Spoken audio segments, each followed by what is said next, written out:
it is honestly so hard sometimes to live with this man.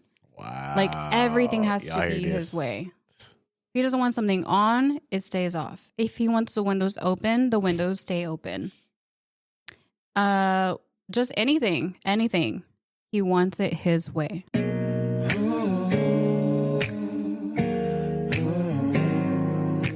All right, welcome to the Other Half podcast.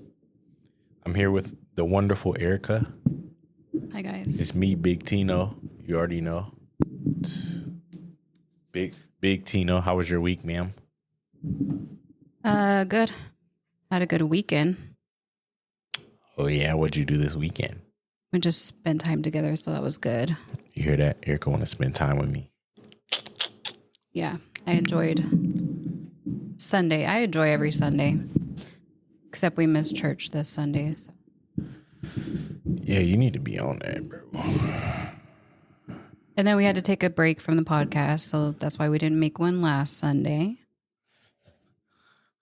Sorry, I'm getting all what's the word?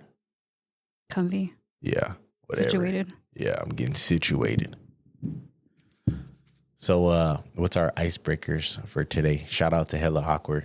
Yes. So today's card is ask each person, what about me annoys you the most? All right, what annoys me about you the most?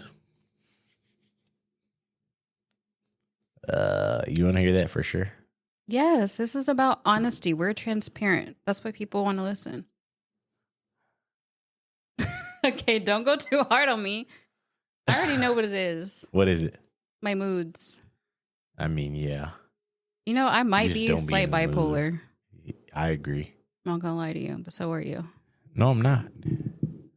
You No, are. I have a great day all the time. I wake up happy every day. But you know what they say about the happiest people, right? What, Erica? I mean, let's look at Robin Williams. What do they say, Erica? The people like you have, like, you want to be happy all the time because you weren't happy when you were younger. I mean, so it's like, it's maybe. either real genuine or it's a mask. I don't know. And see, I'm just like, I'm fine. super authentic. I am what I am. Wow. Okay, no, it's just I wear all my emotions on my sleeves. That's all it is. I don't know how to fix that. I don't do that. Well, I do that, but I guess I don't get mad or anything anymore. I don't know. I think you're just happy where you are. That's all it is. We've talked about that. Y'all know. Maybe you need to be happy where you are. But give me grace because I'm not in the same pathway or whatever it is. On the same wavelength as you right now. But y'all, I'm not.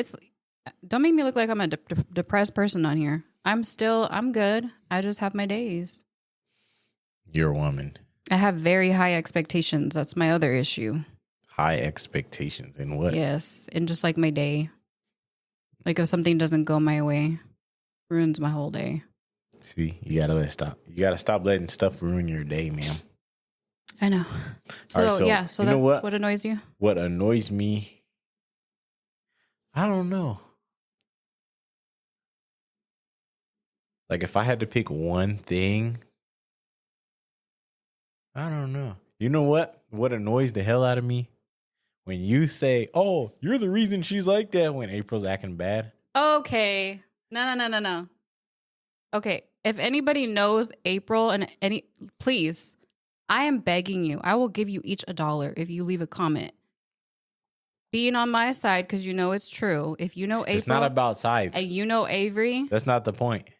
If you know April and you know Avery, come on, all of you. I know you guys know his family, his friends, anybody close to us. April is literally a miniature Avery. But why you gotta say that when she's being bad? Because you are bad too. What? Y'all. Because I'm sorry, I don't know many 10-year-olds that just roast people on the spot. I don't do that. Come on, Dre, Kenny, Maja. Everybody knows. Wow. Everybody knows. She's just like you. No, when she's acting bad, That's this not me. this is the difference between our parenting, right? Okay, here you go. I can raise my voice and she knows, right? You'll be like, you better stop before I do this. 10 minutes later, you better stop before I do this. We're waiting for you to do that. Okay? We're that waiting has for nothing it. to do with how she why she acts how she acts. She don't be like that when you're not around, and she don't be like that when I go in there. Cuz I ain't going to warn her. Discipline and like how they actually react is not the same as how their personality is. Her personality is literally you. I wish you could Y'all hear this? see it. Everybody says it. Everybody says it. The way she's so goofy, the way she's just wild and like has no filter. The way she just comes back with like responses and y'all hear this? Talking trash, like that's all she does, and it irritates me. I don't do none of that. Me and her clash. That's why y'all are so like you guys get along more. Me and her clash because I don't do all that. So that's what annoys you. I thought you would say like my disorganization. I mean, that's my moods. I expect that from you. At this point, I expect that. Every time you get dressed, makeup. Every single piece of makeup you use is on your desk. That is every woman. No, it's not. But then I pick a day and I clean and organize my stuff. It don't stay like that every day. But that's fine. That doesn't really bother me. I think that's a part of my ADHD. No, that's every woman. Anyways. You know what else annoys me about you? You'll be like, oh, I got to go here, here, and here. But you don't do them in order. You'll go here, come home, go back to the area you were just at, come back home, go somewhere else, come back home. You could have just did all that in one trip. Are you talking about when I have Tubby? Yes. Okay, y'all. See, you're doing the most because I know him. I don't like dragging people around with me that don't want to go somewhere that I'm going just because I'm going. So what he's talking about is sometimes I'm coming home from work. Avery will ask me every day what we want for dinner. Then he says, go to the store to go get it, right? Like to go get it to cook. Then he'll ask me if I can, if he's not able to pick up the kids. Then I pick up the kids. Asian April, I don't care. They're my kids. They're going to go wherever I go. Tubby is my little brother-in-law. He does not like to go anywhere. That's fine. He will literally sit in the car. I like to take my time. So it gives me anxiety to take him with me when I know he doesn't want to go. He's just going to sit in the car. He's going to be moping around. I'd rather just bring him home and then go to the store. Erica, make him sit in the car. It's fine. No, don't rush. You take forever in the store. Exactly. So why would I want him to sit in the car? Erica will buy the same thing every day and it'll still take her a long time to buy it. That's how long she takes in the store. Every single package, she has to look at the ingredients like she ain't used it before. Oh, is this the one? Puts it back. Picks up another one. It's the same thing. I'd be looking at expiration dates. It don't take that long to look at expiration dates. No, it's because I'm really actually shopping around. I love shopping for food. If I could bring everything home, I would. Y'all hear this? That's why. I always go in there for 5 things and I come out with 10. To no store. Facts. That's terrible. What annoys me? What annoys you about me? I've been waiting for this. I don't care. I'll be waiting. Come on, Joyce, because I know you know what I'm about to say. Hey, don't be talking about honestly, there's a couple things. A couple times. No, I was kidding. Okay. Maja, see what you started? I think my number one thing is that you're just very anal. About what? Like everything has to be your way. Y'all, if he does not want the living room light on, he will leave it off every day. Like, you know what? We need a lamp. Whatever. It's the same thing. It's a light. No, it's not. I like it to be lightly lit, not super bright. But then you complain that I sit in the dark. You don't make any sense. So Because you be in the dark. No, you're just very I don't know who be in there. Y'all, everything has to be Avery's way. It is honestly so hard sometimes to live with this man. Wow. Like everything has to be his way. If he doesn't want something on, it stays off. If he wants the windows open, the windows stay open. Just anything. He wants it his way. It's like, I don't know. There's a reason. Why are you like that though? Even your mom knows it. Like if you don't want the toilet seat lit up, which I agree, but still. Nah, you agree. No, but still, I'm just saying, about like, it if you you'll agree. be like, put the lid down. Like, I don't know. You're just very anal. There's a reason for everything I do. Why are you like that? Because I'm very routine. I'm very routine. You hear me? That's my other thing. I'm very routine. That annoys you? That's Yes. crazy. Y'all hear this? Okay, it's good and bad. You love me? Yes, I do. I wouldn't be here if I didn't. But y'all, it's good and bad because routine can get old. You can get bored. Yeah, you can get bored. You don't get bored. But change your routine a little bit. You ain't got to change the whole thing. You don't like to change anything. Yeah, I change stuff up a little bit. You just don't be noticing me. Don't. She don't be noticing me, y'all. She don't be noticing me. Yeah, I don't know. Just that you're very anal and very routine. What's wrong with being a routine? Honestly, that's really it. That's just me. That's all of me. Right I know. there. That's a big chunk of you. That's messed up. Is that funny? I mean, you said be honest. We have to be transparent. You want to be transparent now? That's crazy. But your mom said you've always been that way. Why you got like if she was supposed to take you to school and she wasn't being on like quick enough for you, you would just leave and walk to school. Yeah. Do you like know you my don't mom? like to wait around on. Yes. Yeah. That's what made me routine, my mom. Because I seen how unorganized she was at times.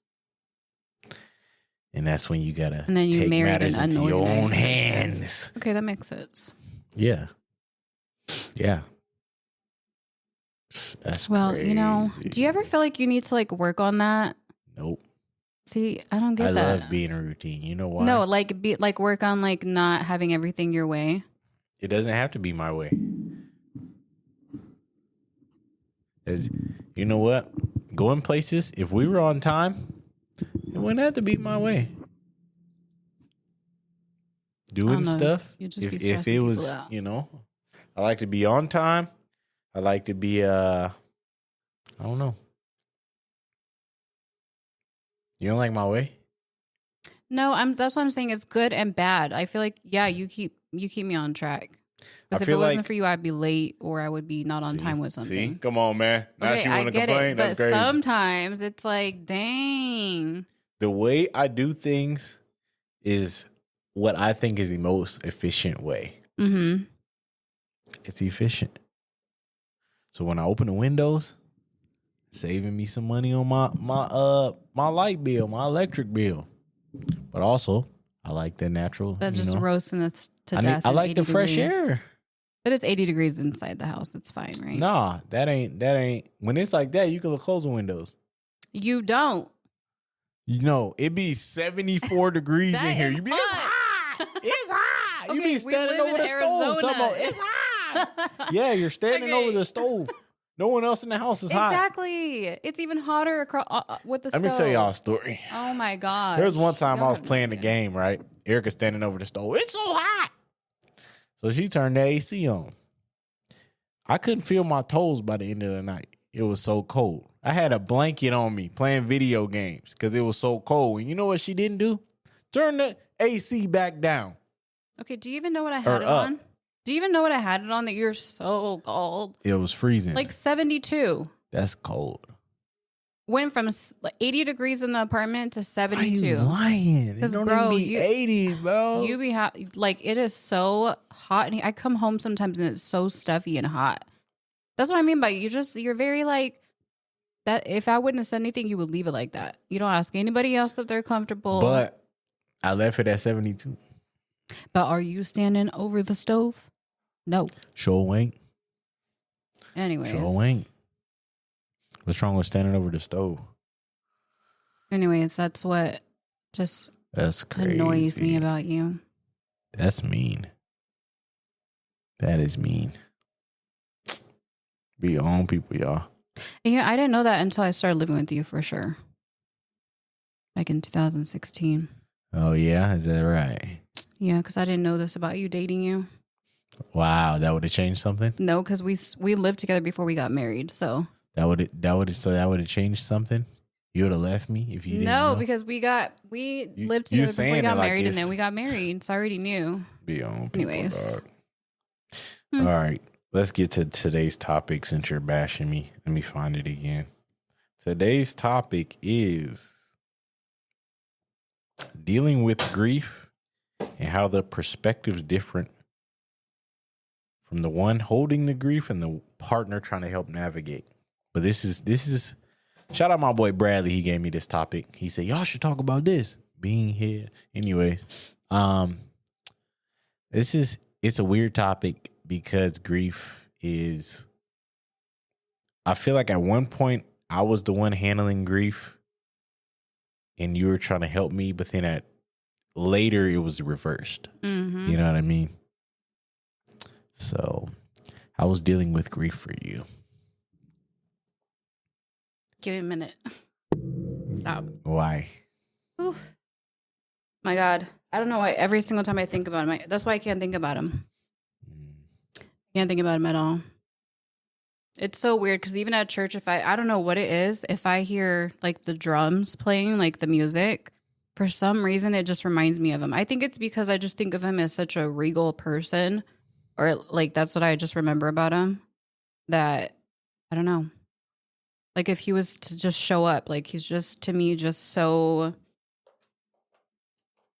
just a really, really good person.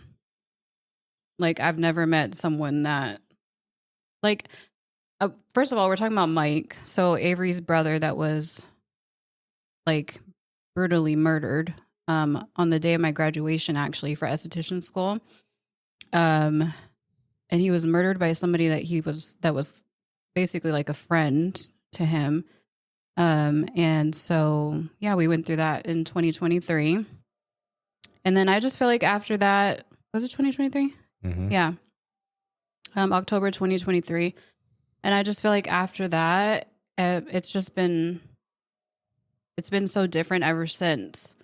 And like, mind you, I didn't get to be around Mike like for a long time, but he did live with us at one point.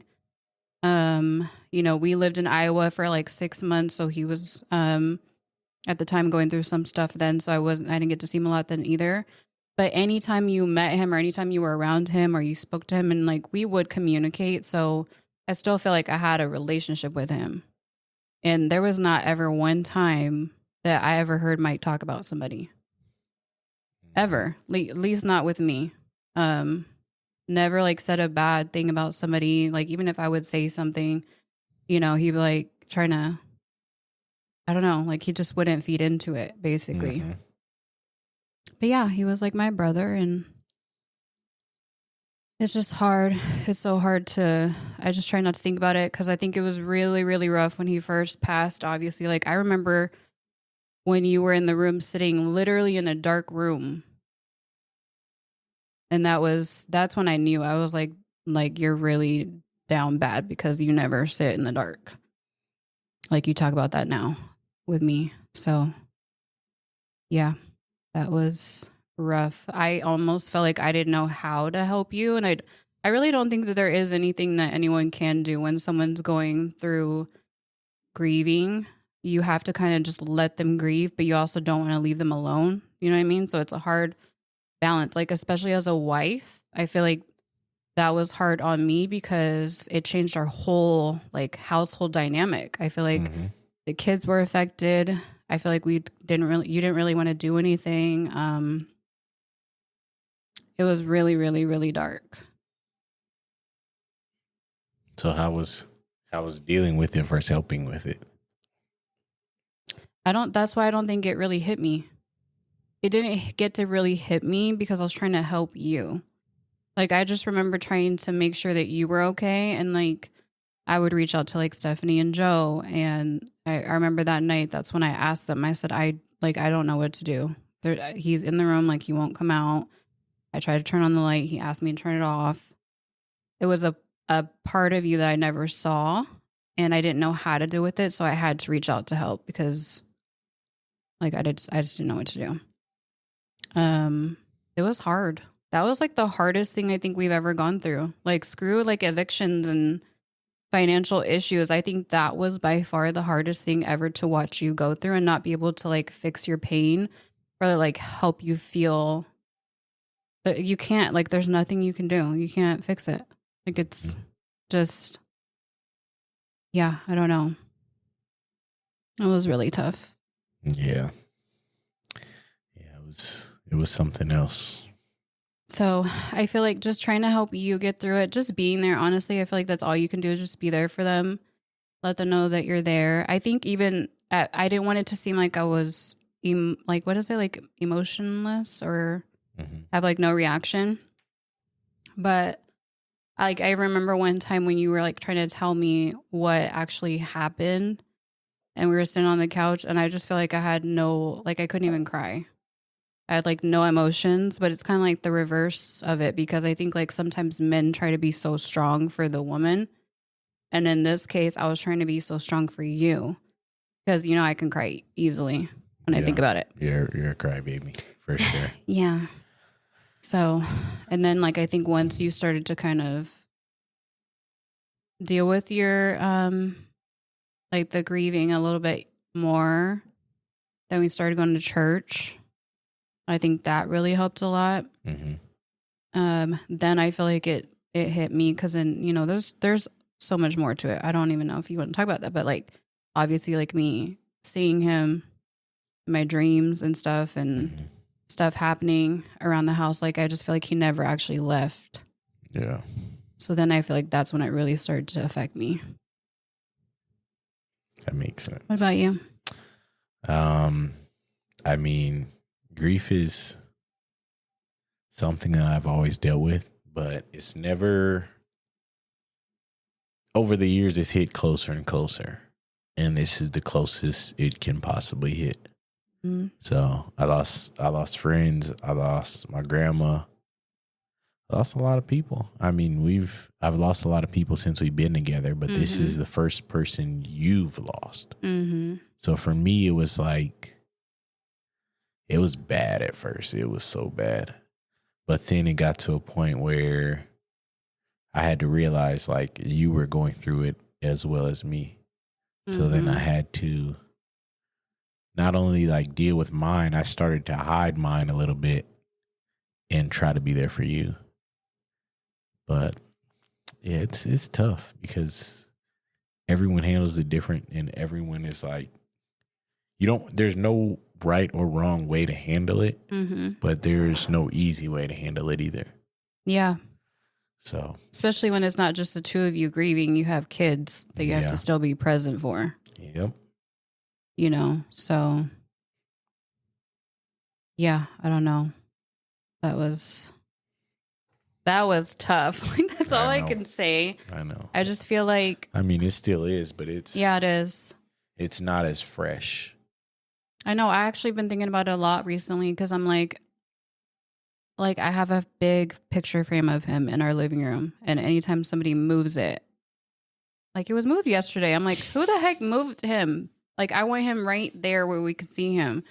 And I know that's like weird to some people, but like I said, yeah, like Avery said, that was my first loss. That was my brother, you know, and I never like had a brother growing up. And I just remember all of our conversations. And so of course, like that hit me really, really hard. And it's not only that, it's like the way that he went. And I think the hardest part for me going through that grieving process was that we never got to say goodbye. And I think that's what really just upsets me the most. But yeah, I've been thinking about that lately. I'm like, there's not a day that goes by I don't think about him, but it doesn't mean that we're not hurting anymore. Like I just went actually recently a couple of days ago and posted on his Facebook. And I know that like he's gone, but I just don't ever want I know I'm weird. Like, I don't want him to think that we just forgot.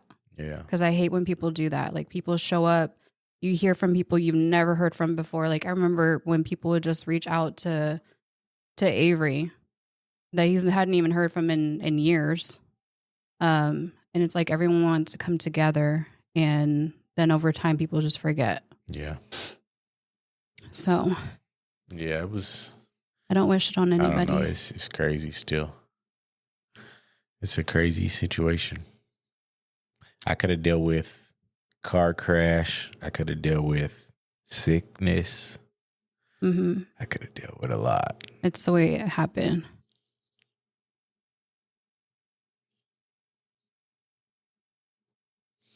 I know. But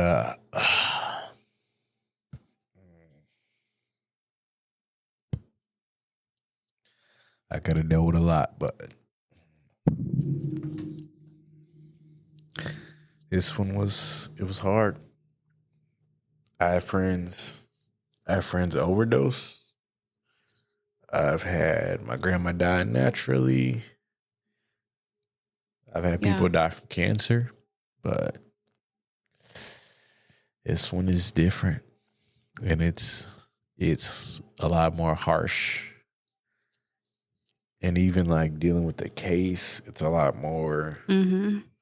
It's a lot more brutal and intense. And it's hard. Well, yeah, especially if you know the details. Yeah. That's what I remember you telling me. That's what you didn't want me to know.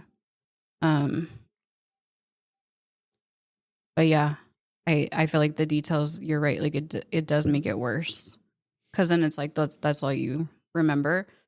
But what I can say is, like, I think a lot of times what really got me through was like remembering one of the conversations that I had with him, because Mike was just one of those people that would get in front of a bullet for you, and he did that for somebody. And I remember telling him, like a sister, like, why the heck would you do that? And he was just like, because I knew that he would do that for me. Like, that's just the kind of person that he was. He thought he could be there for everybody and save everybody because he thought they would do that for him.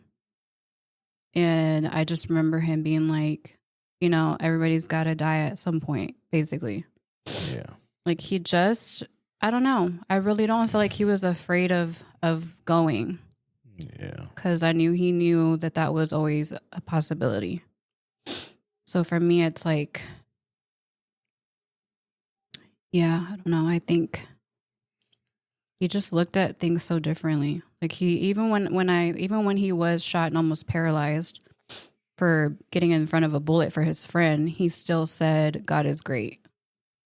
Like, you see what I mean? It's just stuff that he would say that made me look at things so differently too. And yeah. Yeah, I think but how do you feel like you've dealt with it now? Like, now, do you just feel like you deal with it in private? Yeah. I deal with it in private for sure. I think it's I don't know. I feel like he I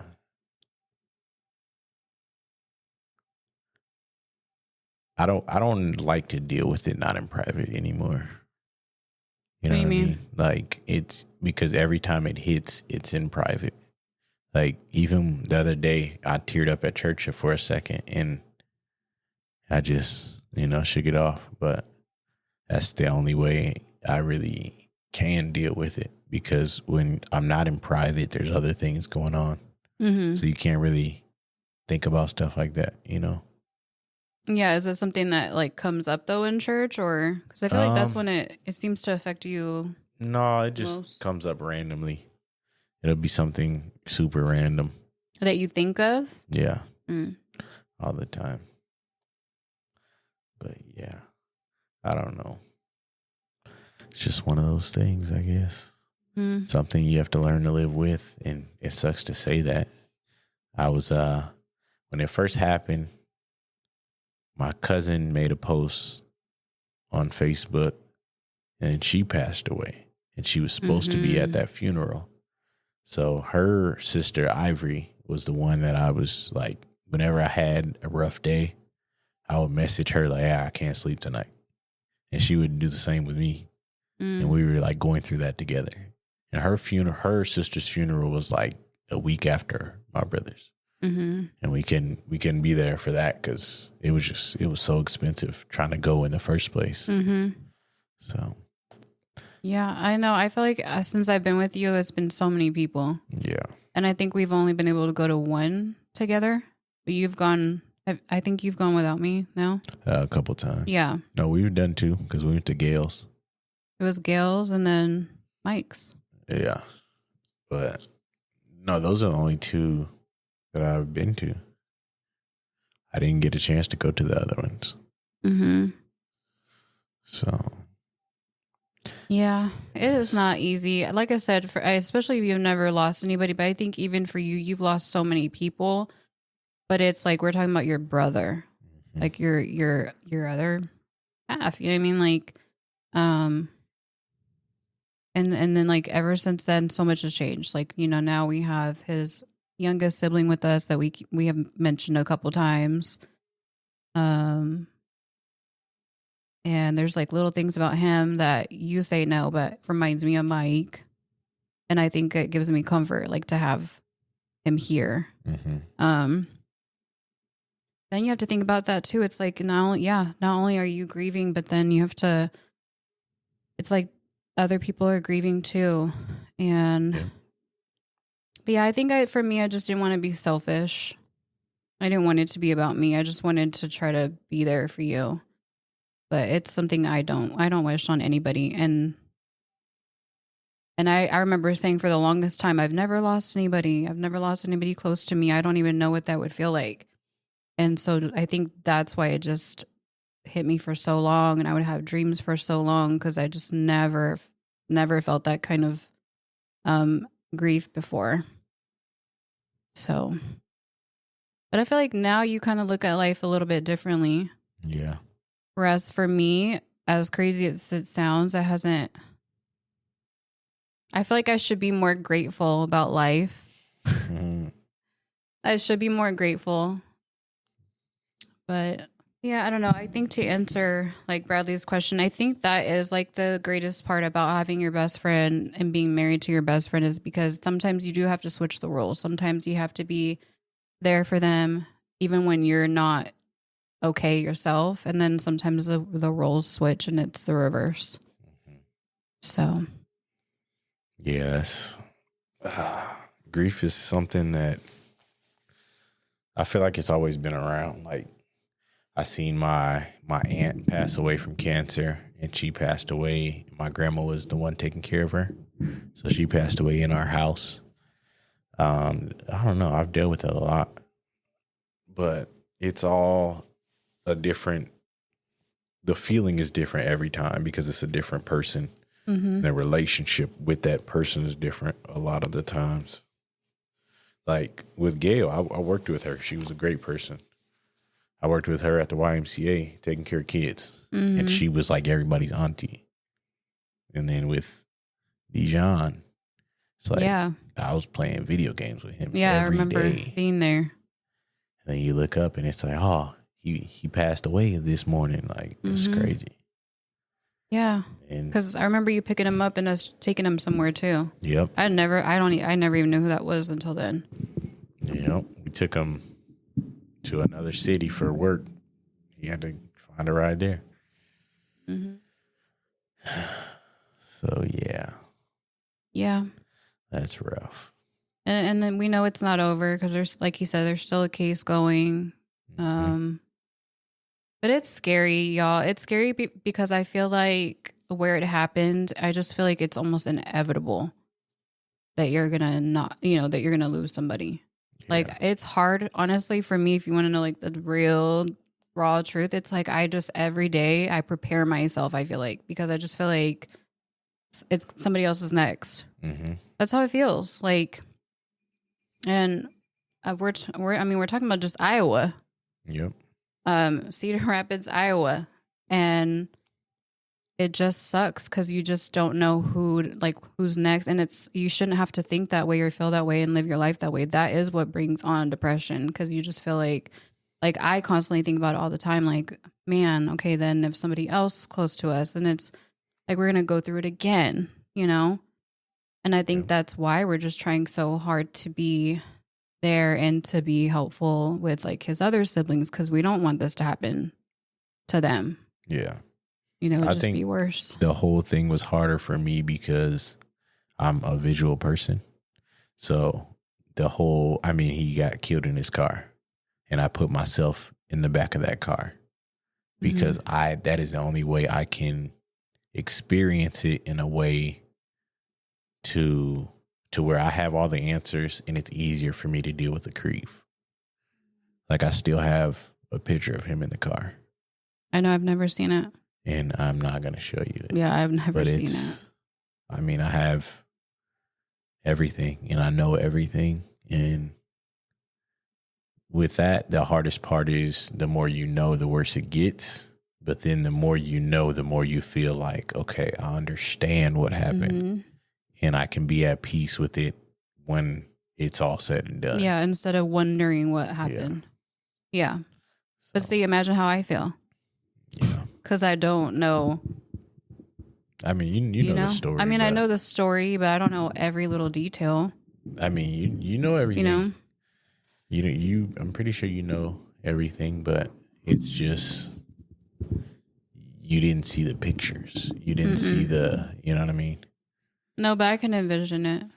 Yeah. So. It's crazy, y'all, because I've had dreams of Mike showing up in my dreams. And the craziest part about it is and this is just for anybody that actually knows us and knows him, but there's like literally a picture, I think on your mom's Facebook, of him wearing a long blue coat. And when he first passed, that's when I started to have dreams. And if you guys don't know, I've always had like visual prophetic dreams, or like they just always mean something. And I remember one day I told Avery, I said, well, I woke up in the middle of my dream just crying. Like, I felt like I just experienced something, and then all of a sudden I was like, it's almost like gasping for air, and I just started crying because I realized what I just saw. And basically, like, he showed up in my dream in that same coat, and he was just smiling, just standing like this and just smiling. And I remember him, I don't remember exactly what he said, but I just remember him saying, like, I'm all right. That's what it was. He was like, I'm all right, and tell A that I'm all right. Like, tell Avery I'm fine. And then I remember telling Avery about the dream. And mind you, I hadn't even seen the picture of him in this coat. And then Avery was like, oh, I know what picture you're talking about. So, I mean, that's what I'm saying. Like, you can't tell me that dreams they aren't real. It was too real. And I know everybody has their own opinions on it, and it's fine. But for me, it gives me peace. And I really do feel like it was him. So... yeah, we got to have a talk with Bradley. He got me up here shedding tears. Yeah, I mean, I hope that answered the question. No, it wasn't no question. We got to have a talk now. I don't like that. Yeah. Yeah, it's been not ever been the same since. This feel like a long episode. Really? Yeah. I don't think so. Feels like a long episode. It doesn't feel long, but it feels like, I don't know. I can't explain. I mean, it wasn't the vibes that we wanted to bring to you guys. But we did get asked that. So I mean, I'm sure somebody is dealing with this. So I'm sure it'll help somebody. As long as it helps somebody, you know. I mean, I hope so. If you guys are still like dealing with the grief and you don't have anyone to talk to. Yeah. Reach out to Erica, because I was just going to say. She thinks I give bad advice. No, I just don't think that it's hard to go to somebody that like it's home based. Like, I don't think a lot of people would come to you about it because they probably don't want to bring it up. Yeah. You know what I mean? Like yeah, we know someone that we don't really talk about it with because we don't know. Yeah. And it's like they don't really have anybody to talk to. It's hard. Yeah, we don't. I mean, that's one thing. Like, if somebody came to me and it was like, I'd talk about it. Now? I'm not against talk. I would always talk about it, but there's certain details that I keep for the family because those details don't need to be out there. For one. For two, it's like, if I give this person this information, it could make it worse. So. Well, before we go, like, with that being said, what kind of advice would you give to your kids based off how that happened? Because like we said, we can't go into detail, but it's somebody that he thought was like a friend. I mean, all we can do is make sure they're the type of person that would help someone that needed help. And I guess just be smart. I mean, we raised our kids to make the right decision, and we got to have faith in that. Yeah.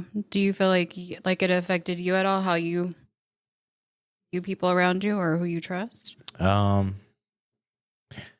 mean, not really, because Mike was the type of person to where if you know him, you knew what was going on in his life and stuff like that.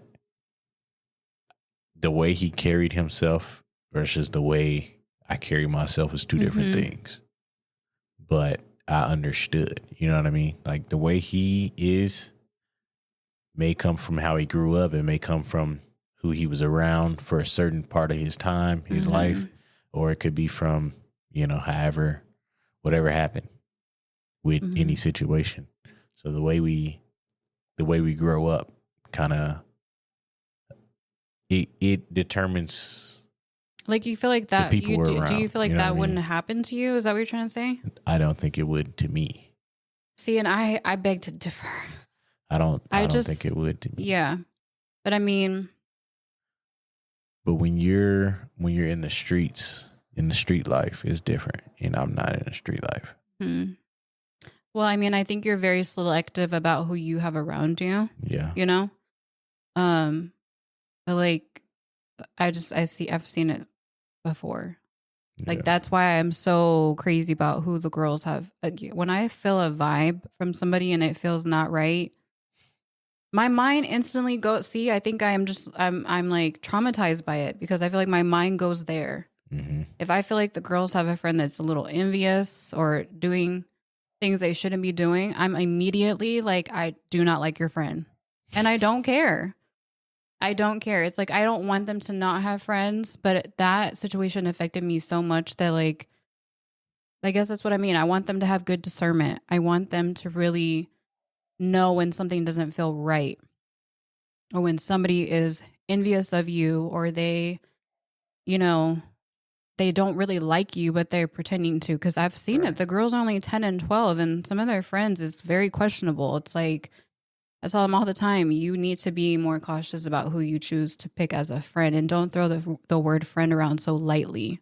Yeah. And that's the thing. Like, my brother, he just loved everybody. There's things he's seen when he was a kid or when he was older, or things that he went through in life. And some of those things he went through by himself. Some of those things I know about, but there's certain things he said before he died. He said, this is something I'm going to take to the grave.